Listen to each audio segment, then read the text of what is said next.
I'm going to show you a truly remarkable game played by world's #1 Magnus Carlsen. He's playing in Title Tuesday. It's a blitz game, 3 minutes for both players plus only 1 second increment. And he's playing against an amateur player from Turkey, only 24 years old, İlhan Serhat Salman, if I pronounce the name correctly. There is an almost of an 800 point rating difference if you look at the FIDE ratings in classical chess.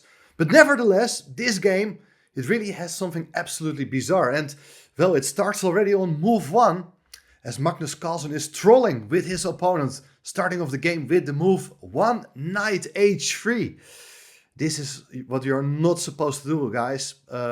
Developing your knight to the side of the board, giving up the control over the center, avoiding an immediate battle in the center. And of course, black does have different ways of dealing with this move. Principled ideas contain with moves of something like d5 or perhaps even e5, just occupying the center. I think that's the way to go. But Salman played here the move g6. He's intending to fianchetto the bishop. And now e4. So this is like a modern defense. e4, g6 with a knight on h3. Is the knight a good piece or not? We will have to find out very soon. How can black actually try to exploit that misplacement of that knight on h3? Well, the key move here, which was not played in the game, is the move d5. I think if you have the opportunity to threaten to whip off the knight with your bishop and forcing white to recapture, ruining the structure, giving white doubled pawns, I think that's the way to go. White doesn't have a good way to stop that, as black also threatens to take the pawn. So, I mean, this is a very risky opening, but was not played. After bishop g7, white develops the knight to c3. Here you see that with a knight on c3, white is actually controlling that square nicely. Black has a different approach. Played here the move c6. Now the bishop comes out to c4. Again, preventing black from playing that move d5. At least it's a possibility, but at least white is discouraging his opponent from playing that move, as all these pieces are guarding that d5 square. There followed this move d6. So black is threatening to take that knight on h3, but here white is in time. White goes for the move knight g5. It looks like the knight is back to reality, attacking the pawn on f7 together with the bishop. So black blocks it here with a move e6. Taking on f7 is not a good option anymore. The queen now is threatening to take the knight. So white has to do something about that knight. Are you going to move that knight again? Definitely not. You play here the move d4, occupying the center with both pawns, and the bishop is supporting that knight on g5. But black plays here the move d5, attacking the bishop. And the bishop goes back to b3. Everything perfectly under control. But what's going to happen here? Well, black took the pawn on e4. Maybe not a good move, but anyway, black's position is very suspicious because white is going to recapture. Gets a beautiful knight here on e4. And there are potential threats. For instance, if you would take the pawn on d4 with the queen, the nicest move here is to play knight d6 check, as the queen on d1 supports that knight. And after solving the check, you're able to take that pawn on f7 with one of your knights. Black's position is falling apart. So, rather than taking the pawn, black played here this move, knight f6, and fasten your seatbelts. This is an absolutely bizarre moment in the game. Of course, it's a blitz game. I think in an, let's say, game with a classical time control, which is what Magnus is not doing so much anymore. He prefers the shorter time controls and freestyle chess. More about it very soon. But Magnus, he could have just castled. He could have played c3, strengthening the pawn in the center. White's position is really nice because black's position is very cramped with that bishop on c8. Not really able to move. It does look fantastic. But Magnus wants to have some fun. And look at this. He captures on f7. It's a knight sacrifice on move 9. King takes knight, and here the other knight comes in to g5 with check. And where do you go with a queen? With a king? That's a very good question. I mean, a lot of options, but okay, with this knight on g5 and the bishop on b3, there is this pressure against that pawn on e6. I think the move played by Salman is very understandable. He played here the move king e7, but that king is now stuck in the center, and apparently Machine really likes more the move king g8, but who on earth is going to play that move, keeping the king in the line of that bishop? But apparently things are working out well for black in that case. But king e7 played, and now white doesn't have an immediate threat and just continues developing, castling kingside. This is like how Deep Blue crushed Garry Kasparov in their famous match, Man against Machine. And very similar position in which the Machine sacrificed the knight on f7 for long-term compensation. White has only one pawn, but massive lead in development. And that king being stuck in the center. And look at this, black played here h6, questioning the knight. And again, I think a lot of people would just go back with a knight to f3, looking at ideas with knight e5, attacking the pawn and so on. But instead, Magnus is looking for some entertainment. He just sacrificed his second knight. Knight takes e6. Bishop takes e6. Of course, you're trying to break free, but there's rook e1.